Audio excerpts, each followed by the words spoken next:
Payment for contingent liability should be debited to dash. Journal entry याद करो। When we make payment of contingent liability, जब हम लोग contingent liability का payment करते हैं तो एंट्री आता है CR account debit to bank account. क्या पूछा है, जब पेमेंट होगा कॉन्टिजेंट लायबिलिटी का तो शुड डेबिटेड टू, कौन सा अकाउंट डेबिट हुआ इसमें, capital reduction account. Number 8, and reduce word are to be shown as in balance sheet as per dash requirement. कौन बोलता है कि जब आप इंटरनल रिकंस्ट्रक्शन के बाद एक नया बैलेंस शीट जब एक नया बैलेंस शीट बनाओगे तो बैलेंस शीट के ऊपर का हेडिंग ऐसा होना चाहिए, बैलेंस शीट इन्वर्टेड कॉमा में एंड रिड्यूस, या तो आफ्टर रिकंस्ट्रक्शन ऐसा लिखते हैं। ऐसा कौन बोलता है मालूम है बच्चों? कंपनी लॉ बोलता है। Answer is company law. As नहीं, इनकम टैक्स नहीं, स्टॉक एक्सचेंज नहीं, correct answer is company law. Number 9, XYZ Limited had on 31st December 2017 80,000 equity shares of 10 each. It was decided to reduce to 8 each. The reduction is, कितने का reduction हुआ? फिर से जिसको नहीं समझ में अच्छे से सुनो बच्चों। हमारे पास ओल्ड इक्विटी शेयर्स कितने हैं? 80,000 ऑफ रुपीज 10 ईच। इसका मतलब कितना अमाउंट? 8 लाख। मैंने उसको डिसाइड कर दिया टू रिड्यूस, नया फेस वैल्यू कितना रखा? 8 रुपीज। तो क्वेश्चन क्या पूछ रहा है? रिडक्शन में कितना जाएगा? If I am keeping a new share of rupees 8, अगर मैं न्यू फेस वैल्यू 8 रुपीज रखता हूं तो रिडक्शन में कितना जाएगा बेटा? रिडक्शन में कितना जाएगा? 2 रुपया। अब ये 2 रुपया पर शेयर है। क्वेश्चन में क्या पूछा है? अमाउंट कितना होगा? तो बोलो नंबर ऑफ शेयर्स कितना है? 80,000। 2 रुपीज मल्टीप्लाइड बाई 80,000, कितना आंसर आएगा मेरे बच्चों? 1,60,000। कितना आंसर आएगा? 1,60,000। चलो next, number 10, creditors of the company are rupees 50 lakhs. One creditor for rupees 20 lakhs decided to forgo 40% of his claim. देखो बिल्कुल प्रैक्टिकल प्रॉब्लम की तरह है बच्चों। हमारे कंपनी के टोटल क्रेडिटर 50 lakhs में एक क्रेडिटर जिसका लायबिलिटी है 20 lakhs का, decided to forgo 40% of his claim.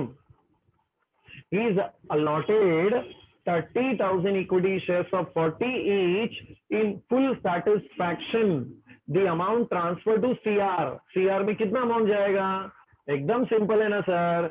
ये 20 लाख का कितना फॉरगो कर रहा है? वो जितना फॉरगो करता है उतना CR में जाता है। तो 20 lakhs का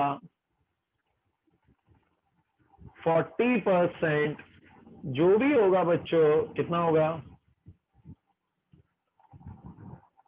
आई थिंक 8 lakhs होगा ना। तो correct answer is 8 lakh. Question में उन्होंने वो इक्विटी पे ध्यान ही मत दो। क्वेश्चन क्या पूछा? कैपिटल रिडक्शन में कितना जाएगा? तो मैं डायरेक्ट जितना वेव होता है, जितना फॉरगे होता है उतना जाता है। आ रहा है समझ में? जो कुछ हमने किया है उसी पर बेस्ड है बच्चों। चलो next, number 11, preference share holder agree to forgo arrears of preference dividend of rupees 72,000। The amount transfer to capital reduction account is, मुझे बोलो ये एरियर्स जो होता है ना, एरियर ये फॉरगो कर दिया, और ये एरियर्स जो होता है ना ये कॉन्टिजेंट लायबिलिटी है, अनरिकॉर्डेड लायबिलिटी है। और अनरिकॉर्डेड लायबिलिटी अगर फॉरगो हो गया, कैंसिल हो गया, तो कैपिटल रिडक्शन में कितना अमाउंट जाएगा? 72,000 जाएगा, 36 जाएगा या 70 जाएगा? आंसर है नील। सर नील आएगा क्योंकि वो फॉरगो किया, एरियर्स था वो, अनरिकॉर्डेड डिविडेंड था वो। Next number 12 creditors are rupees 3 lakh. They are given the option either accept 50% of their claim in cash in full settlement or to convert their claim into equity shares of 10 each. Creditor of rupees 2 lakh opt for shares in satisfaction of claim. Capital reduction account is credited by.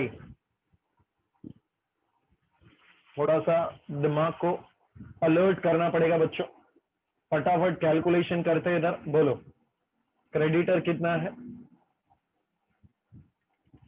3 lakh. They are given option 50% of their claim in cash ले लो, in full satisfaction, in full settlement, या तो आप अपने shares को equity में convert कर दो 10 ईच। अब क्रेडिटर ऑफ 2 लाख, ये 3 लाख में 2 लाख वाले ऑप्ट फॉर शेयर्स, 2 लाख वाले कन्वर्ट कर रहे हैं किसमें? शेयर्स में। तो मतलब इनका पूरा का पूरा 2 लाख कन्वर्ट होगा किसमें? शेयर्स में। यहां पर कुछ भी सीआर में नहीं जाएगा, इधर कुछ भी सीआर में नहीं जाएगा, पूरा 2 लाख शेयर्स में जाएगा, बराबर। अब बैलेंस कितना बच गया बेटा? बैलेंस कितना बच गया? 3 लाख में 2 लाख शेयर्स में जा रहा है, तो बैलेंस कितना बच गया? 1 लाख। हाँ, अब ये 1 लाख वाले ये वाला ऑप्शन एक्सेप्ट करें। They are given option to convert accept 50% of their claim. इसका मतलब इस 1 लाख में 50% का क्लेम हमने उनको पे कर दिया, तो बाकी का 50 फुल सेटलमेंट हो गया बोलता है ना, तो बाकी का 50% जमा हो जाएगा किधर? सीआर में। बाकी का 50% जमा हो जाएगा सीआर में। अभी क्वेश्चन पढ़ो, क्या पूछे आपको? Capital reduction account is credited by, हाँ अभी बोलो बच्चों, 1 लाख का 50%। Correct answer is ₹50,000। Are you all satisfied? मैंने क्या समझाया, समझ में आया क्या बेटा? क्वेश्चन को थोड़ा ध्यान से पढ़ने का, मल्टीपल चॉइस क्वेश्चंस बोलो तो ऐसा अक्कड़ बक्कड़ 80 90 पूरे 100 नहीं करने का, थोड़ा समझ के करना पड़ता है काम। चलो नेक्स्ट आगे बढ़ते हैं। Number 13, investment costing 24,000 given to bank of Baroda, given for bank overdraft 16,800। Capital reduction account is debited by. हमारा इन्वेस्टमेंट कितने का था? 24,000 का। बैंक ओवरड्राफ्ट कितने का था? 16,800 का। मतलब हमने 16,800 पे करने के बदले 24,000 का इन्वेस्टमेंट दे दिया, तो हमारा लॉस हो गया ना, अपना लॉस हो गया ना। कितने का लॉस हुआ? डिफरेंस ऑफ दिस कितना होता है? डिफरेंस ऑफ दिस बेटा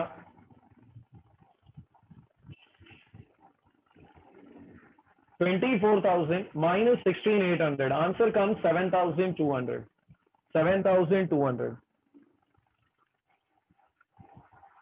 How I got the answer? 24,000 minus 16,800।